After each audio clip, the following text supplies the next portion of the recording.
beautiful girl that I met made in Japan. The beauty of her face was beyond my wildest dreams. Assalamualaikum teman-teman. Baiklah, jadi di kali ini saya akan membahas tentang makalah saya yang berjudul Adaptasi Teks Turat sebagai bahan ajar bahasa Arab. Jadi yang pertama, saya akan bahas tentang hakikat teks turat dan karakteristiknya. Pada subbab pertama ini dijelaskan bahwa teks turat merupakan warisan intelektual Islam yang ditulis oleh para ulama dan cendekiawan muslim pada masa klasik. Nah, teks-teks tersebut lahir dari perkembangan ilmu pengetahuan Islam yang berlangsung selama berabad-abad. Oleh karena itu, turat tidak hanya dipahami sebagai peninggalan sejarah, namun juga sebagai kumpulan karya ilmiah yang mencerminkan perkembangan pemikiran umat Islam dan berbagai bidang keilmuan. Selanjutnya, teks turat juga dipandang sebagai representasi tradisi keilmuan Islam yang diwariskan dari generasi ke generasi. Isi turat mencakup berbagai disiplin ilmu seperti tafsir, hadis, fikih, bahasa Arab, filsafat, hingga sejarah. Melalui teks turat, kita dapat memahami bagaimana para ulama terdahulu merespon persoalan kehidupan dan mengembangkan pemikiran Islam sesuai kondisi zamannya. Yang kedua, adapun itu karakteristik teks turat. Karakteristik teks turat itu yang pertama, dia menggunakan bahasa Arab klasik yang padat. Kemudian yang kedua, minim tanda baca dan penjelasan eksplisit. Yang ketiga, dia menggunakan istilah teknis keilmuan. Yang keempat, disusun sistematis tetapi singkat.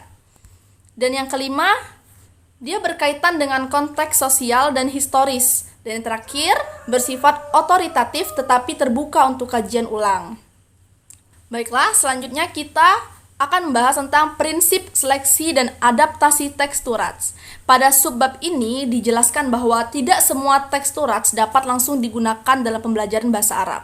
Oleh karena itu, diperlukan proses seleksi dan adaptasi agar teks sesuai dengan kemampuan peserta didik serta tujuan pembelajaran.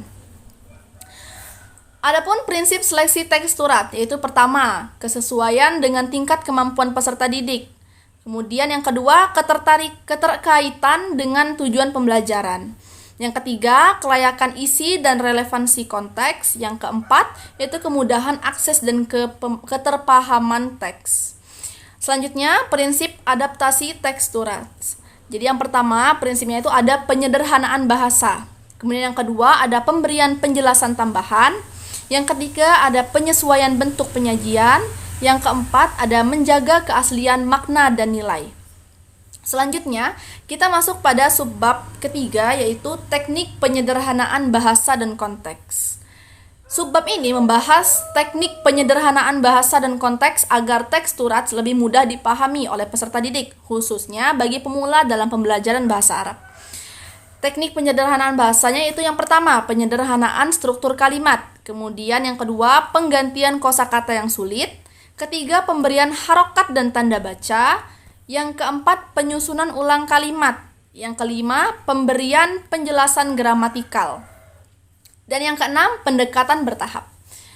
Kemudian, teknik penyederhanaan konteks, yaitu yang pertama, pemberian latar belakang. Kemudian yang kedua, penyederhanaan konsep abstrak. Yang ketiga, penggunaan ilustrasi dan analogi. Kemudian yang keempat, penyesuaian dengan konteks kekinian. Dan yang kelima, pemberian contoh aplikatif. Nah, terakhir kita akan membahas tentang integrasi teks turat dalam pembelajaran modern. Yang pertama, perlunya penyesuaian dalam pembelajaran modern. Pada bagian ini dijelaskan bahwa penggunaan teks turat dalam pembelajaran modern memerlukan penyesuaian karena karakteristik peserta didik saat ini berbeda dengan masa lalu. Kemudian yang kedua, pentingnya inovasi metode pembelajaran. Teks turat tidak cukup diajarkan secara tradisional, tetapi perlu dikembangkan melalui metode pembelajaran yang lebih interaktif dan inovatif. Yang ketiga yaitu penyesuaian dengan perkembangan zaman. Materi Turats perlu dikaitkan dengan perkembangan zaman agar tetap relevan dan mudah dipahami peserta didik. Dan yang keempat yaitu menghubungkan dengan kehidupan peserta didik. Isi teks juga perlu dikaitkan dengan realitas kehidupan sehari-hari agar pembelajaran lebih kontekstual dan bermakna. Yang kelima, yang terakhir yaitu peran guru dalam integrasi teks Turats. Jadi guru memiliki peran penting dalam menyajikan teks Turats secara menarik, komunikatif, dan sesuai dengan kemampuan peserta didik. Mungkin itu saja yang dapat saya jelaskan terkait dengan makalah saya. Terima kasih atas waktunya. Saya mohon maaf bila ada salah kata. Wassalamualaikum warahmatullahi wabarakatuh. The beauty of her face was beyond my wildest dreams.